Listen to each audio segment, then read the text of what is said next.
Hello students, आज start करते हैं वेक्टर का थर्ड लेक्चर। और आज के लेक्चर में हम पढ़ेंगे रिजोल्यूशन ऑफ वेक्टर। ठीक है, देखो बच्चों, अभी तक आपने क्या सीखा कि मान लीजिए कोई बॉडी ए है। ये ए बॉडी एक्स डायरेक्शन पे जा रही है। सपोज कर लो 3 किलोमीटर ट्रेवल करे। और फिर हमने बोला कि ये इस पॉइंट से वाई डायरेक्शन पे ट्रेवल करे 4 किलोमीटर। और आपसे पूछ लिया कि बताइए इसका डिस्प्लेसमेंट क्या होगा, तो आप इसका इजीली डिस्प्लेसमेंट निकाल सकते हो 5 किलोमीटर। अब यहां से तो आप बता सकते हो कि x डायरेक्शन में है, ये y डायरेक्शन में है, तो ये 5 किलोमीटर भी किसी डायरेक्शन में होगा जिसमें ये x की डायरेक्शन और y की डायरेक्शन दोनों डायरेक्शन इंक्लूड होगी। कैसे समझो, मान लो हमने यहां पे बना दिया एक, ये नॉर्थ है और ये ईस्ट है। अब हमने बोला कि एक पर्सन ट्रेवल किया ऐसे। अब ये जो 5 किलोमीटर था ना बच्चों, यही तो रिजल्टेंट था। इसको हम पैरेललोग्राम से लॉ से भी निकाल सकते हैं कि मान लो x डिस्टेंस पे गए 3 किलोमीटर, फिर वहां से हम y डिस्टेंस पे गए 4 किलोमीटर, और यहां पे हमने एक इमेजिनरी पैरेललोग्राम ड्रॉ कर लिया। तो इसका ये जो डायगोनल है यही तो बच्चों होता है रिजल्टेंट। तो इस तरह की कंडीशन को निकालने के लिए हमने क्या किया, एक फॉर्मूला लगा लिया, R square is equal to A square plus B square plus 2ab cos theta. यही फॉर्मूला यूज किए थे। क्लियर है? अब अगर बच्चों हम इसका उल्टा देखें, फॉर एग्जाम्पल हमें दिया हो कि ये कोई पर्सन है ए, इसने ये डिस्टेंस ट्रेवल करी इस पॉइंट पे। अब हमने बोला, ये आपने बना दिया इसकी एक्सिस, ये आपकी हो गई एक्स एक्सिस, ये हो गई आपकी वाई एक्सिस। हमने बोला ये आर डिस्टेंस है, आर रिजल्टेंट है, रिजल्टेंट से इसने डिस्प्लेस किया, और ये ईस्ट डायरेक्शन से थीटा एंगल पे है।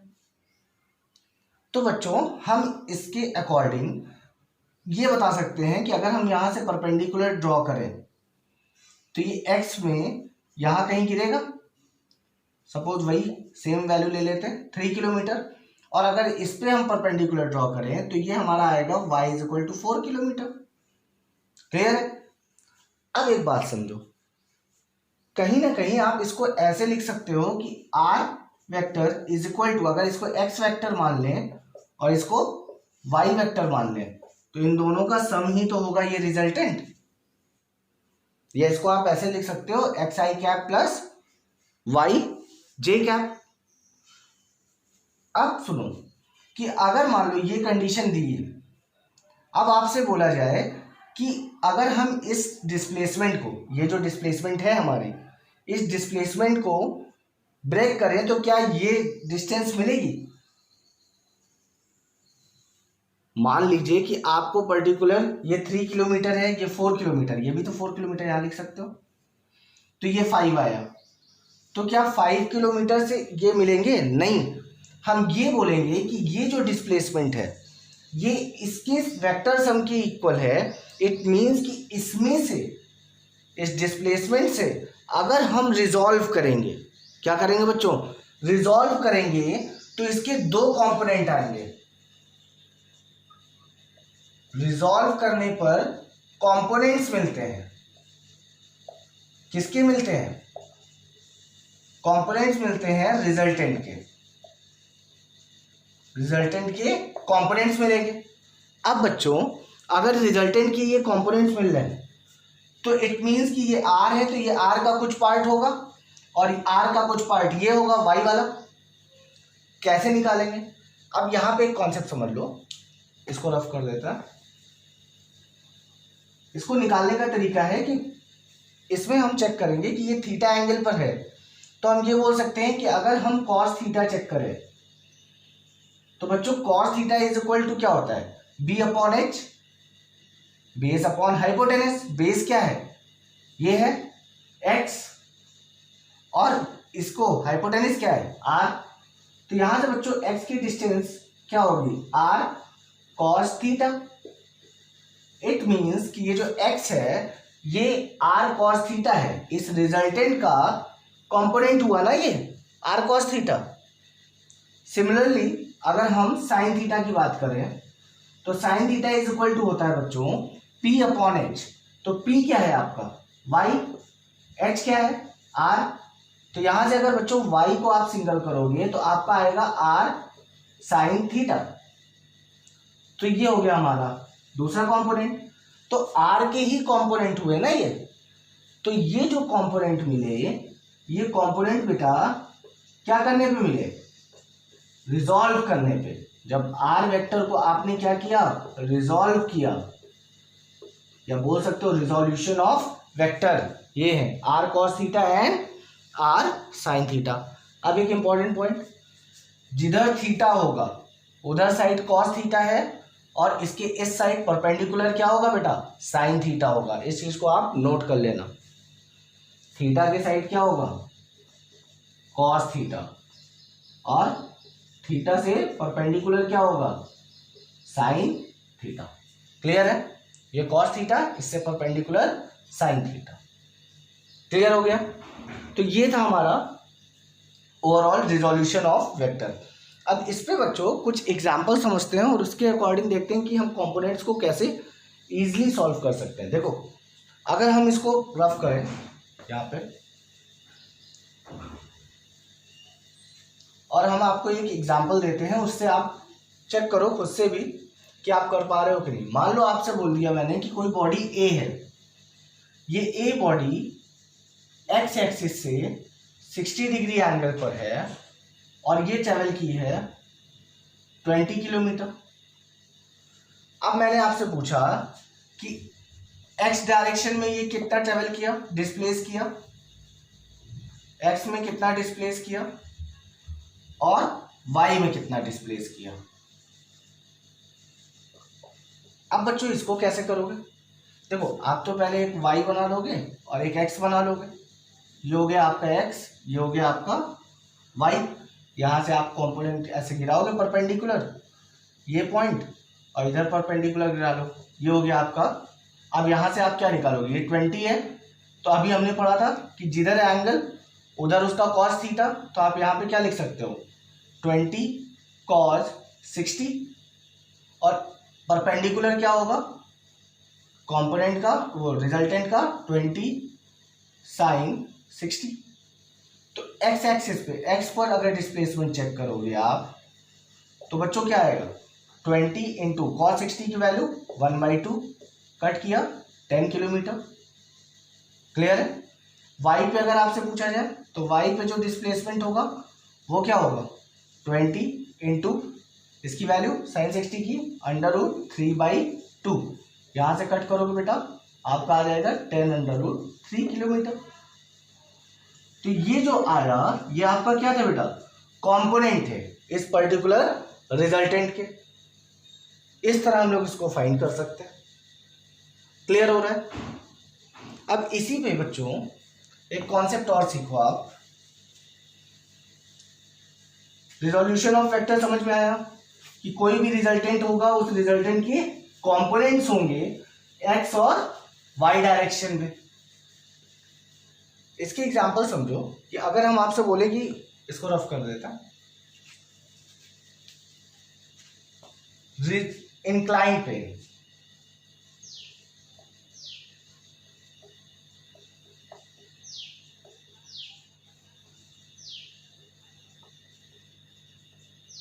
बच्चों इंक्लाइन प्लेन के एग्जांपल समझो, ये बहुत इंपॉर्टेंट है आपके लिए, वेरी इंपॉर्टेंट। क्लास 11 क्लास 12 हर जगह आपको ये कॉन्सेप्ट पता होना चाहिए क्योंकि इसका यूज मैक्सिमम टाइम होगा। चेक करते हैं। मान लो बच्चों ये कोई एक इंक्लाइंड प्लेन है और इस इंक्लाइंड प्लेन पर एक कोई मास m है, ठीक है। अब ये मास m इस इंक्लाइंड प्लेन पर है, बॉक्स है, तो ये स्लाइड करेगा इधर। अब अगर ये स्लाइड कर रहा है इट मीन्स इधर कोई फोर्स लग रही है, इधर कोई फोर्स लग रही है। आपको पता है कि ये जो बॉक्स है ये किसकी वजह से स्लाइड कर रहा है? ग्रेविटेशन की वजह से। अब जो जी है, वेट है इसका, एक्सेलरेशन ड्यू टू ग्रेविटी, ये क्या करेंगे? नीचे परपेंडिकुलर एक्सर्ट होगी। किसी भी सरफेस पर ये क्या करती है? परपेंडिकुलर लगती है। तो यहां पर इसका जो वेट होगा बच्चों वो होगा mg। अब अगर ये वेट mg है तो ये एंगल थीटा मान लो। तो इस mg के कंपैरिजन में क्या इसको mg खींच रही है? नहीं ना। तो क्या किस फोर्स से ये स्लाइड कर रहा है? देखो आप यहां से एक परपेंडिकुलर ऐसे ड्रॉ कर लो सरफेस से ये। अब फिर आप देखो एक परपेंडिकुलर आप ये ड्रॉ कर लो यहां से। अब आप देखोगे बच्चों ये थीटा ये 90, तो ये एंगल आपका क्या होगा? 90 माइनस थीटा। अब अगर ये 90 माइनस थीटा और आपने पूरा एंगल क्या लिया था? 90। ये परपेंडिकुलर ड्रॉ किया है ना आपने, ये परपेंडिकुलर ड्रॉ किया है, तो ये 90 है, तो 90 में से 90 माइनस थीटा करोगे, 90 माइनस थीटा, तो बेटा क्या आएगा? थीटा आएगा। क्लियर? तो ये एंगल आपका क्या हो गया? थीटा हो गया। अब देख लो ये mg है, इस mg का दो कंपोनेंट बनेगा थीटा के कंपैरिजन में। एक इस साइड mg cos थीटा और एक आपका इस साइड आएगा mg sin थीटा। बात समझो इसको, ये ऐसे दिया हुआ है, ये है आपका mg, ये परपेंडिकुलर और एक ये, ठीक है। तो अब ये अगर mg है और ये थीटा है तो बच्चों इधर क्या होगा? mg cos थीटा और इधर क्या होगा? mg sin थीटा, ठीक है। अभी आप आगे FBD भी सीखोगे, ठीक है, वो भी बताएंगे फ्री बॉडी डायग्राम क्या है। अब इसके अकॉर्डिंग समझो कि ये क्लियर हो गया कि फोर्स लग रही थी mg इधर, थीटा एंगल से इसका mg cos थीटा इधर आया, mg sin थीटा इधर आया, mg sin थीटा वाले कंपोनेंट की वजह से ये स्लाइड कर रहा है। अब कहोगे सर ये वाली फोर्स कहाँ गई? mg cos theta. देखो ये सॉलिड है, इस पर बॉडी रखी है, मास m। अब ये इसको दबाएगी तो है नहीं, प्रेस तो होगा नहीं, या इसके अंदर तो चली नहीं जाएगी। तो क्या करेगा? ये जो सरफेस होगा, ये सरफेस इस पर एक रिएक्टेंट फोर्स लगाएगा। नॉर्मली परपेंडिकुलर ये भी होगा, या नॉर्मल फोर्स बोल दो या रिएक्टेंट फोर्स बोल दो। एक रिएक्टेंट फोर्स रिएक्टेंट फोर्स लगाएगा और ये रिएक्टेंट फोर्स इक्वल होगा mg cos थीटा के। ये जो रिएक्टेंट फोर्स है ये mg cos थीटा के इक्वल होगा।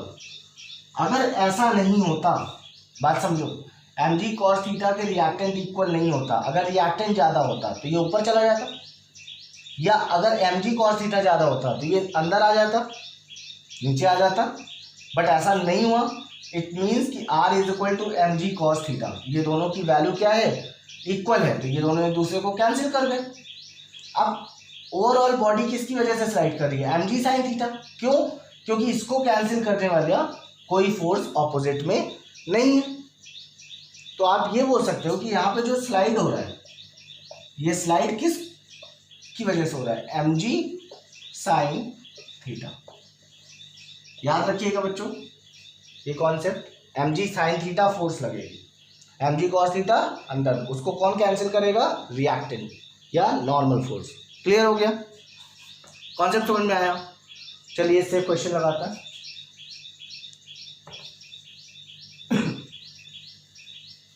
क्वेश्चन है बच्चों, मान लो अगर हम आपको देते हैं कि ये कोई बॉक्स है इंक्लाइन प्लेन पे,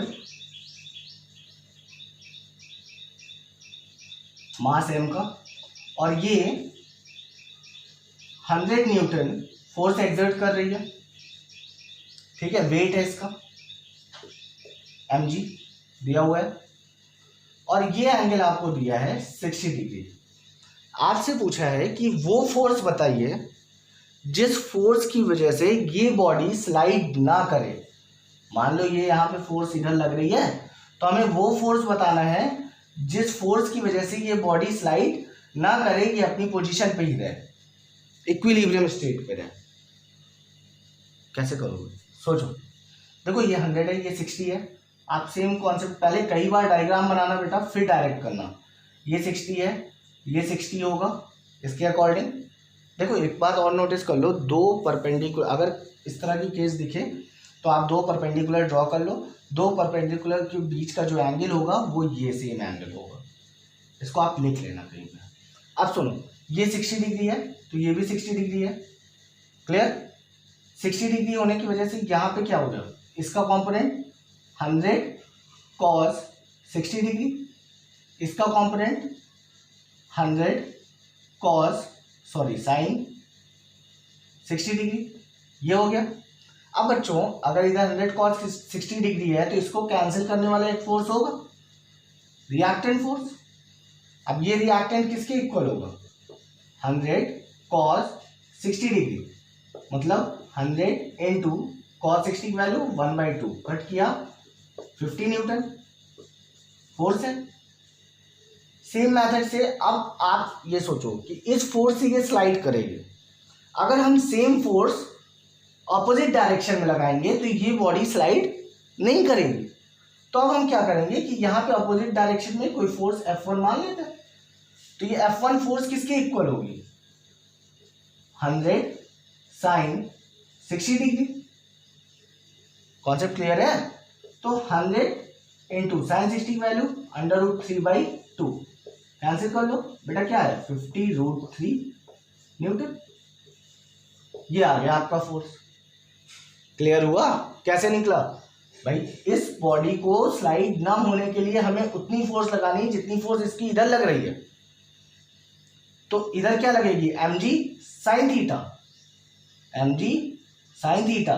तो mg की वैल्यू क्या गिवन है, 100, क्लियर। sin थीटा क्या होता है, ये एंगल 60 डिग्री, पुट कर दिया, सॉल्व कर लिया। कॉन्सेप्ट क्लियर हो रहा है। कई बार डायग्राम बनाइएगा, ये याद रखना है आपको कि क्या यूज होगा, mg sin थीटा की वजह से बॉडी स्लाइड कर रही है। कॉन्सेप्ट क्लियर है। और देख लें, चलिए और एग्जांपल देखते हैं। ये तो इंक्लाइन का कॉन्सेप्ट जरूर याद रखिएगा क्योंकि आपको आगे भी बहुत यूज होने वाला है, ये बहुत क्वेश्चंस आते हैं।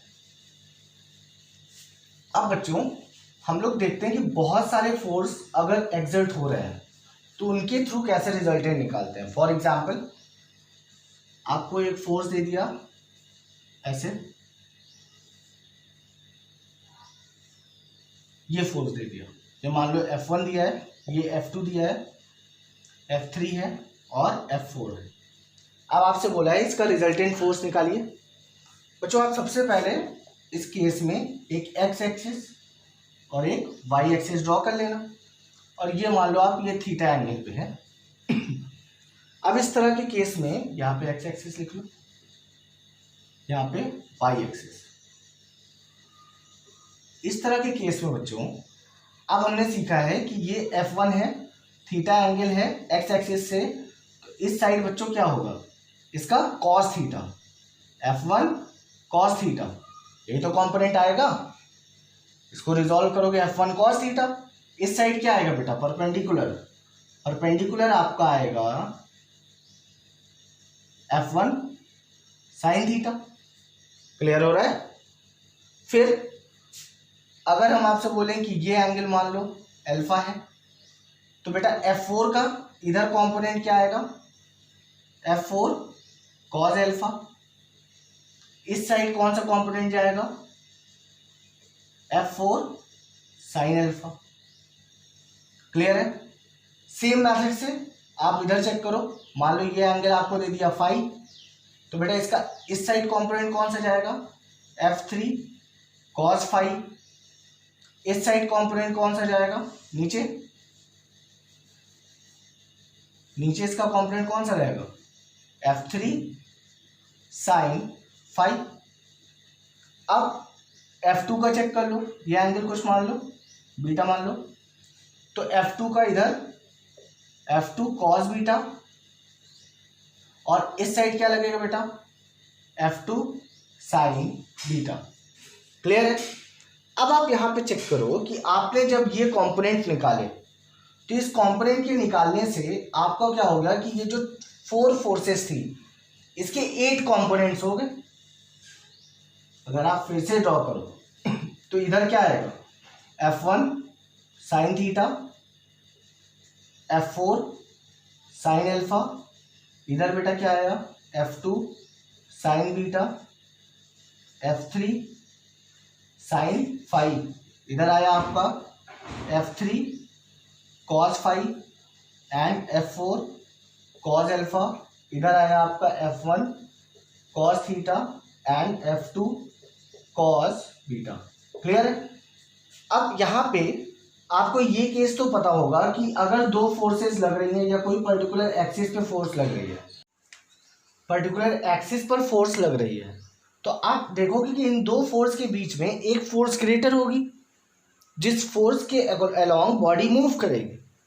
मान लो इधर आपका लग रहा है 10 न्यूटन और इधर आपका आ रहा है 5 न्यूटन, तो आप इसका रिजल्टेंट फोर्स कैसे निकालोगे, इस साइड जाएगा एक्स एक्सिस के डायरेक्शन में, 10 माइनस 5 न्यूटन, ये इधर साइड मूव करेगा। इट मीन्स कि इस 8 कंपोनेंट से अब आप क्या कर सकते हो, इसका एक रिजल्टेंट निकाल सकते हो। मान लेते हैं इसको R1 एक्स एक्सिस पे आपने निकाला, तो ये 4 फोर्सेस का एक रिजल्टेंट आया इस डायरेक्शन में। और सेम मेथड से इस पे अगर हम चेक करें बच्चों, तो यहां पर भी एक रिजल्टेंट मिलेगा इस दोनों के अकॉर्डिंग। कहीं पे भी नहीं मिल सकता है, ऊपर भी मिल सकता है, नीचे भी मिल सकता है, पॉजिटिव डायरेक्शन जाए या फिर नेगेटिव, वो बाद में देखेंगे।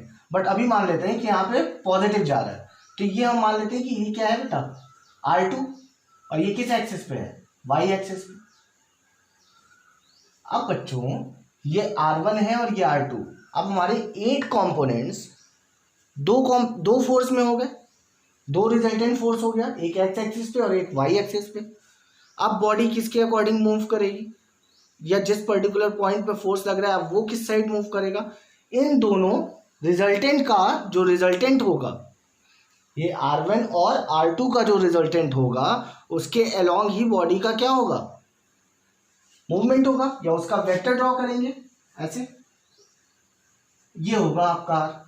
अब इसको निकालने का तरीका क्या है, सेम मेथड, ये ले लो ये ले लो, पैरेललोग्राम लॉ बनाओ, ये R है, ये थीटा एंगल मान लो, क्या लिखोगे, रफ कर लो, यहाँ पे लिख लो, R इज इक्वल टू, या R square is equal to R1 का स्क्वायर प्लस R2 का square plus 2 R1 R2 cos theta.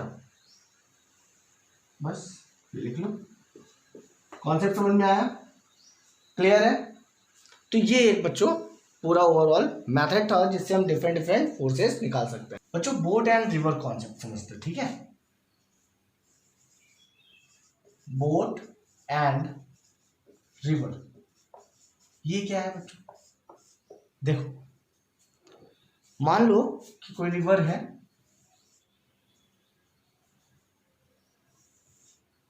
और इस रिवर की जो विड्थ है, ब्रेथ है, ये आपकी D है सपोज कर लो, और इस रिवर का जो वाटर फ्लो कर रहा है वो उसकी वेलोसिटी VR है।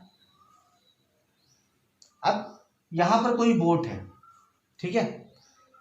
अब अगर ये बोट स्टिल वाटर या रुके हुए पानी पर जब मूव करता है, मान लो यहाँ पे कोई रुका हुआ पानी है और यहाँ पे वेलोसिटी, ये बोट मूव कर रही है, तो इस बोट की वेलोसिटी क्या है, VB। तो अगर ये यहाँ पे मूव करेगी तो इसकी वेलोसिटी यहाँ से ये परपेंडिकुलर VB ये गई, क्रॉस करना है इसको। क्या होगा बच्चों कि हम देखेंगे कि जो बोट की डायरेक्शन है मोशन की, जो जिस वेलोसिटी से बोट जा रही है या जिस पर्टिकुलर कंडीशन पे उसका डिस्प्लेसमेंट हो रहा है, उसके अकॉर्डिंग हम देखेंगे कि उसका फाइनल तो ये आ रहा है। अब ऐसा क्यों हो रहा है, ऐसा इसलिए हो रहा है बच्चों कि मान लो कि बोट पर्टिकुलर वेलोसिटी से ऊपर गई, तो रिवर की वेलोसिटी उसको इधर ले आ गई, फिर वो अपनी वेलोसिटी से क्या करेगा, इधर जाएगा, रिवर की वेलोसिटी उसको इधर वापस ले आएगी। ओवरऑल इससे आपको बोट का मोशन ऐसे दिखेगा। क्लियर हो रहा है, ये VB है, ये VR है,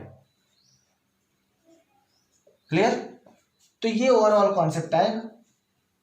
इट मीन्स कि जो बोट की वेलोसिटी होगी वो ये रिजल्टेंट वेलोसिटी ये v है। अब बच्चों मान लो इसको यहां से क्रॉस करना है। अब क्रॉस करने पर इसने इस पॉइंट पर और इस पॉइंट पे, इसको जाना इस पॉइंट पे था बट इसने डिस्प्लेस कर दिया इस पॉइंट पे x डिस्टेंस, ठीक है। अब आपसे यहाँ पे क्वेश्चन कैसे पूछेगा, सबसे पहले आपसे बोलेगा कि इसका एंगल ऑफ इंक्लाइनेशन बताइए जिस एंगल पर ये बोट मूव कर रही है। तो ये अल्फा मान लो, तो इसका हम tan अल्फा निकाल सकते हैं बच्चों पैरेललोग्राम लॉ से। tan alpha is equal to what, p upon b। p क्या है इसका, कंप्लीट कर सकते हो। तो ये अगर vb है तो यहाँ पे भी vb हो गया, ये आपका vr हो गया। तो क्या लिख सकते हो, vb अपॉन vr, ये आपका आ गया एंगल। अब इसमें अगर आपसे पूछ ले कि बताइए किस टाइम पे ये पहुंचा, टाइम की कंडीशन बताइए, कैसे निकालोगे बेटा टाइम के लिए। देखो टाइम का फॉर्मूला होता है डिस्प्लेसमेंट अपॉन वेलोसिटी। अब हमारी प्रॉब्लम ये है कि सर यहाँ पे वेलोसिटी के तो तीन वैल्यूज हैं, दो कंपोनेंट है एक रिजल्टेंट है। यहाँ पे vb v vr तीनों की मैंने कौन सी वेलोसिटी रखी है सर टाइम के लिए। तो एक कॉन्सेप्ट है बच्चों, हमेशा याद रखना कि वेलोसिटी और डिस्प्लेसमेंट, जब भी अगर टाइम निकालना हो तो वेलोसिटी और डिस्प्लेसमेंट वही लेना जो सेम डायरेक्शन की होगी। मतलब जिस डायरेक्शन में डिस्प्लेसमेंट हो रहा है उसी डायरेक्शन पे जो वेलोसिटी लगेगी उसी वेलोसिटी को लोगे आप। और यहां पर डिस्प्लेसमेंट इसका ये देखो, ये दिख रहा है vb, ये वेलोसिटी हो गई, और इसका डिस्प्लेसमेंट भी आप ये मान लो क्योंकि आपको जाना तो यही था। तो टाइम इसका क्या होगा, टाइम इसका आएगा बेटा t is equal to displacement आपका d, ऊपर लिख लेते हैं यहां पे, t is equal to displacement d और वेलोसिटी vb। अब बच्चों एक बात नोट कर लो, ये जो टाइम है ये मिनिमम है, मिनिमम टाइम है। बट जो पाथ है वो पाथ आप ये कैलकुलेट करोगे। देखो आपकी बोट की वेलोसिटी यही थी, आपको जाना यही था, बट ओवरऑल रिवर की वेलोसिटी की वजह से ये रिजल्टेंट वे से ये पाथ ट्रेवल कर गया। तो जब टाइम मिनिमम लगेगा तो पाथ कैसी होगी, लॉन्गेस्ट होगी। जब टाइम मिनिमम लगेगा तो पाथ कैसी होगी, लॉन्गेस्ट होगी। ये नोट कर लीजिएगा। ये कॉन्सेप्ट नहीं समझ में आया तो फिर से समझो कि टाइम के लिए हमें उसी डायरेक्शन की वेलोसिटी लेनी है जिस डायरेक्शन पे हम डिस्प्लेसमेंट करना चाह रहे हैं। बोट तो ये देखो ना यहाँ से इसी डायरेक्शन पे जा रही है, वो तो वेलोसिटी ऑफ रिवर इसको इधर लेके आ रही है, फिर से बोट इस डायरेक्शन पे जा रही है। तो वेलोसिटी ऑफ बोट क्या होगी, ये vb, और इसी को हम रखेंगे टाइम पर। वेलोसिटी ऑफ रिवर की वजह से इसका पाथ चेंज हो गया, रिजल्टेंट वेलोसिटी ये हो गई, और ओवरऑल इसका पाथ लॉन्गेस्ट हो गया। नोट करिएगा इसको। अब बच्चों इसी पर एक क्वेश्चन और है। क्वेश्चन ये है कि अगर आपसे पूछ लिया कि ये x कितना डिस्प्लेस हुआ, भाई लॉन्गेस्ट पाथ ट्रेवल हो गया, तो जाना तो इसको यहां पे था इस पॉइंट A पे मान लो, और ये चली कहां गई, बोट B पर, तो कितना डिस्प्लेस हुआ।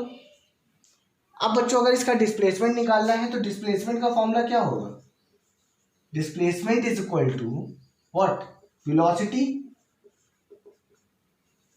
Into time. बच्चों यहां पे वेलोसिटी कौन सी रखोगे, अब आप बताओ। डिस्प्लेसमेंट किधर हुआ, ये हुआ, दिख रहा है, ए पे जाना था बी पे गया, वेलोसिटी कौन सी रखोगे। अब इस डायरेक्शन पे वेलोसिटी कौन सी है, रिवर की वेलोसिटी।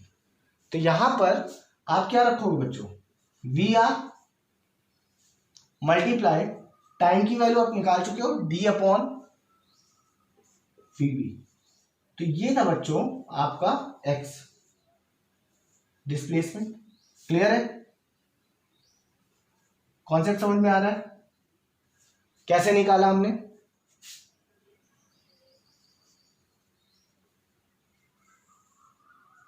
क्लियर हो गया? V R into D upon V B. V R क्यों रखा? क्योंकि डिस्प्लेसमेंट की डायरेक्शन ये थी, तो वेलोसिटी भी हमें उसी डायरेक्शन की लेनी है जिस डायरेक्शन पे डिस्प्लेसमेंट होगा। कॉन्सेप्ट क्लियर है? समझ में आया?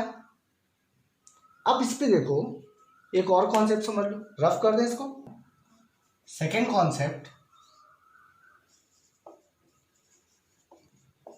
कॉन्सेप्ट ये है कि मान लो एक रिवर है, इसकी वेट आपको डी दिया हुआ है, ये इसका वी आर है। अब की बार आपसे बोला कि ये जो बोट है, इस बोट को इस पॉइंट ए पर ही जाना है, इस पॉइंट बी पे नहीं जाएगी, मतलब इसको कैसे भी करके ए पे पहुंचाना है। अब कैसे करोगे? अब क्या होगा बच्चों कि अगर बोट की वेलोसिटी इस डायरेक्शन में हो वी बी, तो रिवर की वेलोसिटी इसको खींच के इस एक्सिस पे ले आएगी। बात समझना, यहां पे समझो। मान लो बोट ऐसे गया वीबी से, तो रिवर वी आर इसको इस पॉइंट पे ले आया, फिर से ये गया वीबी से, अगेन वी आर इसको इस पॉइंट पे ले आया। इस तरह करते करते ये पर्टिकुलर इस पॉइंट पे पहुंच जाएगा। इट मीन्स कि अब की बार ये वीबी है, ये वी आर है, तो ये वाली वेलोसिटी कौन सी हुई? रिजल्टेंट वेलोसिटी ना, वी। बोट की वेलोसिटी ये है, रिवर की वेलोसिटी की वजह से इसका रिजल्टेंट इधर जा रहा है, फिर बोट की वेलोसिटी ऐसे गई, रिवर की वेलोसिटी की वजह से इसका अगेन रिजल्टेंट ऐसे आ रहा है। तो अब की बार ये ट्रेवल कर रही है किससे? रिजल्टेंट से। अब बच्चों एक बात समझो, यहाँ पे कॉन्सेप्ट ये है कि जो पाथ है हमारा, वो पाथ कैसा होगा, मैक्सिमम होगा या मिनिमम होगा। तो अब की बार पहले के अकॉर्डिंग छोटा है, तो आप यहाँ पे लिख सकते हो मिनिमम पाथ। क्लियर है? अब की बार मिनिमम पाथ होगी, यहाँ पे लिख लो मिनिमम लेंथ ऑफ पाथ। इसके बाद आप ये देखो कि टाइम कैसा लगेगा। मान लो यहाँ पे T2 टाइम पे पहुंची, उस वाले में T था या T1 था, जो भी मान लो, तो यहाँ पे T टाइम पे पहुंचा, तो अब T टाइम पे टाइम कैसे निकालोगे? Time is equal to displacement upon velocity.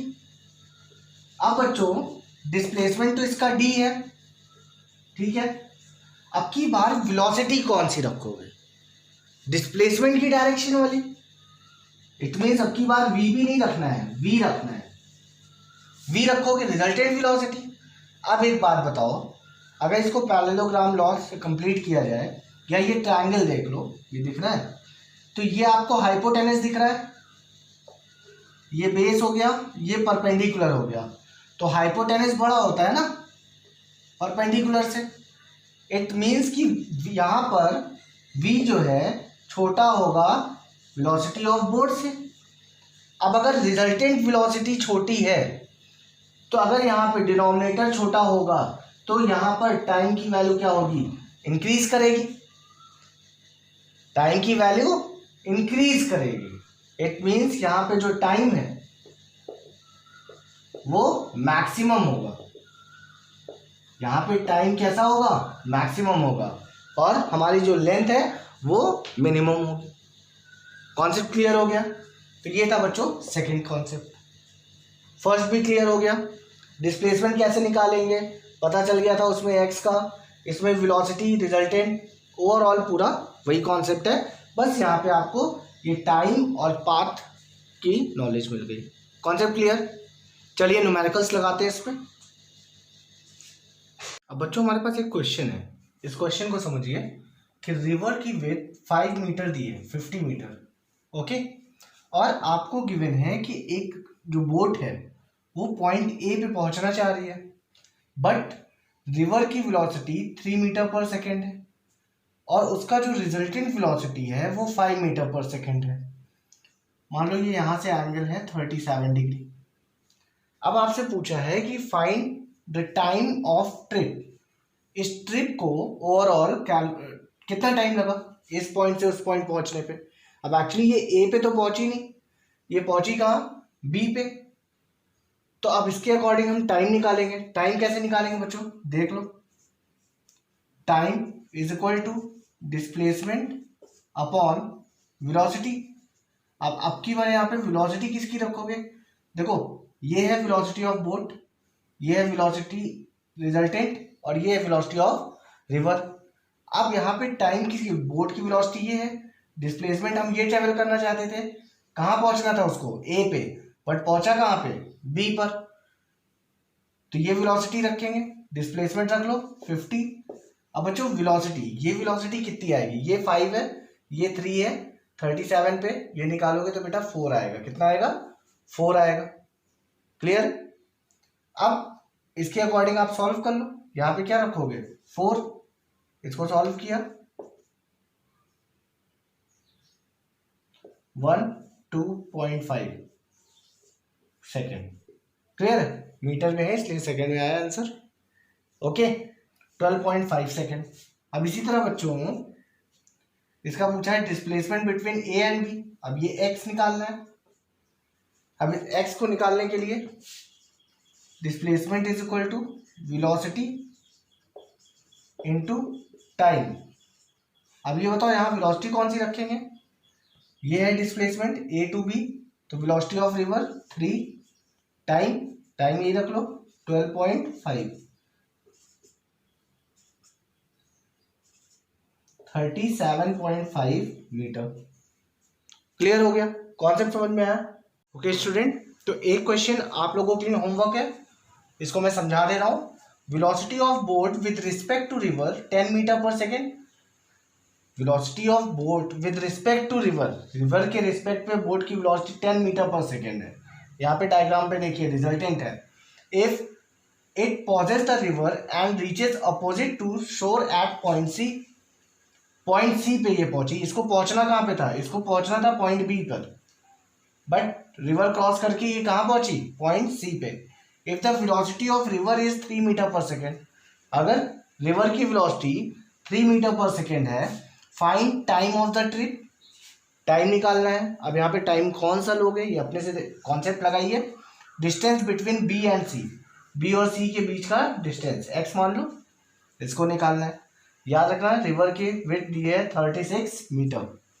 Okay, एक और बात, 37 एंगल डिग्री दिया हुआ है, एक कॉन्सेप्ट सीख लो यहाँ पे कि अगर आपको 37 डिग्री दिया है इट मीन्स 3, 4, 5 ये होगा, ठीक है। हाइपोटेनस 5 होगा, 3, 4, 5 का ट्रायंगल है। और अगर आपको ऐसे ही 53 दिया है, 53 दिया है तो ये होता है बेटा 4, 3, 5। इसको आप कहीं पे नोट कर लो, ये आपके बहुत काम आने वाला है, ठीक है। तो इसी का कॉन्सेप्ट लगाइएगा और यहाँ पे सॉल्व करिएगा। इसका आंसर कमेंट करिए। ओके, तो नेक्स्ट टॉपिक पे मिलते हैं नेक्स्ट लेक्चर में।